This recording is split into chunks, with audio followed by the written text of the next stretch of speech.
Hello बच्चों, आज हम अध्याय वायुमंडल के प्रैक्टिस टेस्ट सॉल्व करेंगे। तो बच्चों, चलिए शुरुआत करते हैं हम अपने पहले प्रश्न से। हमारा पहला प्रश्न है, पवन कितने प्रकार के होते हैं? संक्षेप में उनका वर्णन करें। तो बच्चों, इसका उत्तर है, पवन मुख्यतः 3 प्रकार के होते हैं। पहला, मौसमी पवन अर्थात सीजनल विंड। जिन हवाओं की दिशा में ऋतु के अनुसार परिवर्तन होता है, उसे मौसमी पवन कहते हैं। ऐसे पवन विभिन्न ऋतु में अपनी दिशा बदलते रहते हैं, जैसे कि भारत में मॉनसूनी पवन। दूसरा है हमारा स्थायी पवन अर्थात परमानेंट विंड। तो बच्चों, जिस दिशा में हवाएं प्रायः साल भर चला करती हैं, उसे स्थायी पवन कहते हैं। व्यापारिक पश्चिमी एवं पूर्वी पवन स्थायी पवन है और यह वर्ष भर लगातार निश्चित दिशा में बहते हैं। बच्चों, इसी के उत्तर को जारी रखते हुए हमारा पवन का जो तीसरा प्रकार है, वो है स्थानीय पवन अर्थात लोकल विंड। तो बच्चों, किसी स्थान विशेष में चलने वाली विशिष्ट हवाओं को स्थानीय पवन कहते हैं।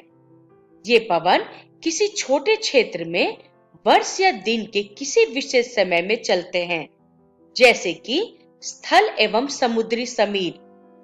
भारत के उत्तरी क्षेत्र में गर्म एवं शुष्क पवनों को लू कहते हैं और ये पवन उत्तरी भारत में मई जून में बहती है। तो चलिए अब आगे बढ़ते हैं अपने दूसरे प्रश्न की ओर। हमारा दूसरा प्रश्न है, पर्वतीय वर्षा किसे कहते हैं? चित्र सहित समझाएं। तो इसका उत्तर है, जब ठंडी हवा अपने साथ नमी लिए चलती है और उसके सामने पर्वत या पहाड़ आ जाता है, तब उस स्थान पर पर्वतीय वर्षा होती है। ऐसी वर्षा पर्वतीय क्षेत्रों में होती है।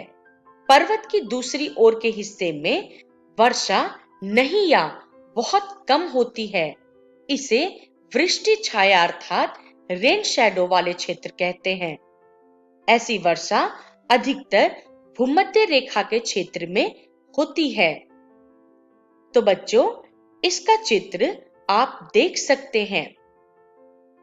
चलिए आगे बढ़ते हैं तीसरे प्रश्न की ओर। हमारा तीसरा प्रश्न है, क्षोभ मंडल अर्थात ट्रोपोस्फियर पर टिप्पणी करें। तो इसका उत्तर है, क्षोभ मंडल वायुमंडल की सबसे निचली परत है और मौसम संबंधी सभी घटनाएं इसी मंडल में घटित होती हैं।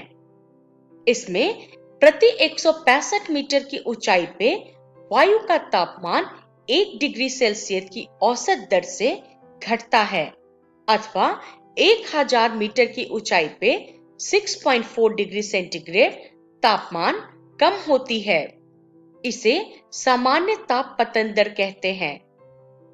इस मंडल की ऊंचाई ध्रुवों पे 8 से 10 किलोमीटर तथा विषुवत रेखा पे लगभग 18 से 20 किलोमीटर होती है। क्षोभ मंडल के गर्म और शीतल होने का कार्य विकिरण, संचालन तथा संवहन के द्वारा होता है।